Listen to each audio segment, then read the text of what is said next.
Another breakdown today on Drew Brees. I got a couple people that wanted to see Drew Brees and see his breakdown. And I'm glad people actually reached out because there are some kind of interesting things that Drew Brees does, and him also being a shorter quarterback. I think that it can apply to really a wide range of people when you go in and look into kind of the small things that he adds into his throw that just makes him a little bit different. So without further ado, we'll just get right into it. One of the things I'm going to start doing now too is add a little bit more of like the dynamic movements and just things that make it so you can see more than just the throw. But this one is really a throw. I mean, he does a really good job first of, if we look at this, he kind of shuffles outside to start off, where he kind of goes here, and it makes it so that DN goes out, and it makes it so then that tackle can really brush him away. And I think that's just a good overall thing to see as a quarterback and a strategist, and how you can manipulate the defensive line. But then what I really liked about the throw is you could really see how much he uses that back leg, right? So he gets that defensive lineman out of the way, then he really pushes down hard with that back leg, and you can see how that back right leg or back right knee really dives inwards, and that's how you know he's producing a lot of force there. And then when he gets around, he is one of those guys that really gets a lot. He has like kind of a similar Aaron Rodgers type of a throw, where he gets a lot of press off that front leg as well, where he's lifting upwards. And that's just because I think being not as tall of an athlete, he had to learn how to get the ball up and over. So he has that really high release point. I mean, you can see because his toes off the ground and because of how high the ball is, he's probably releasing it at about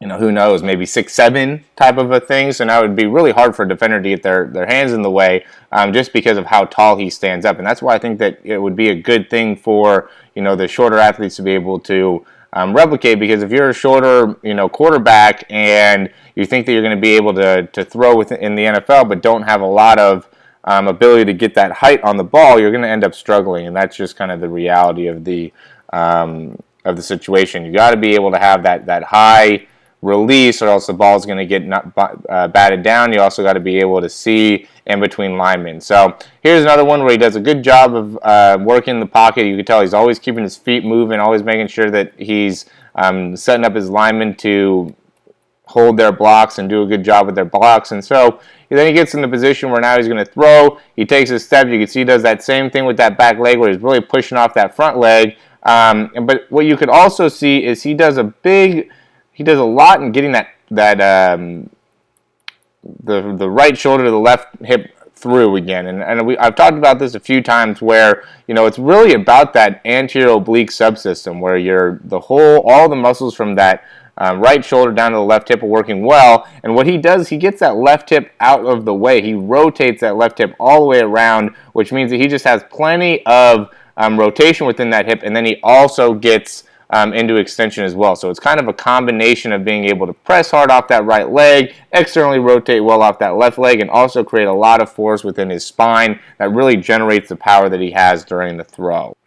Now we'll look at the last one here. So this I wanted to show more from a release standpoint. I always talk about you want to have the ball really above the elbow, and while he drops the ball kind of low to begin, he does a great job. And another big thing that we talk about is making it so the whole path of the ball is very circular. So you don't want to let that ball come back very much. You don't want to have it go out to the side very much. It wants to be very much just straight back and straight forward. And that's what you see with him here. And that's why I wanted to show you guys is look at that release, where he goes straight back. He does a good job too keeping those shoulders square, and he uses a lot of that front shoulder to generate force here. And you can see that here where he's going, and now he realizes he's got to throw that ball hard, and so he pulls down with that left arm. He maintains that same quick release in his right arm, where he's going straight back and bringing that ball straight forward. He just really pulls hard with that left arm, and that's what makes it so there's a lot of zip behind the ball, and still he does a good job of pressing off. I mean, if we look at the other side,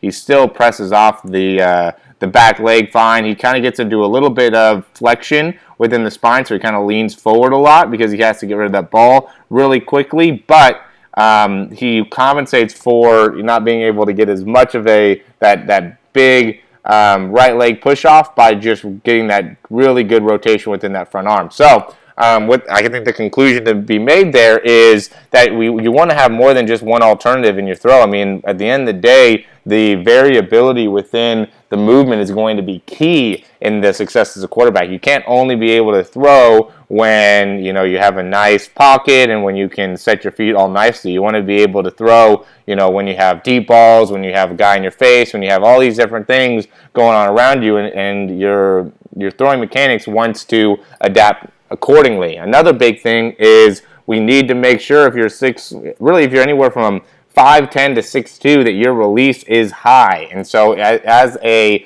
5'10" to 6'2" type of a quarterback, you can maybe go into some more extension within that front leg and really push more off of that front leg. You just need to make sure that you can also rotate well within that front hip and have plenty of just overall range of motion within that front leg, or else you're going to become restricted in how much power you can produce. So he does get into extension within that front knee, which is not something that I typically will go in and try to teach people, but how he compensates for that is he still gets into rotation within the hip, which a lot of times, that's why I don't like that front leg extension, is because a lot of times it prevents getting good rotation within the hip. So really the key thing is, as long as you're rotating the hip, it doesn't really matter what you do with that knee.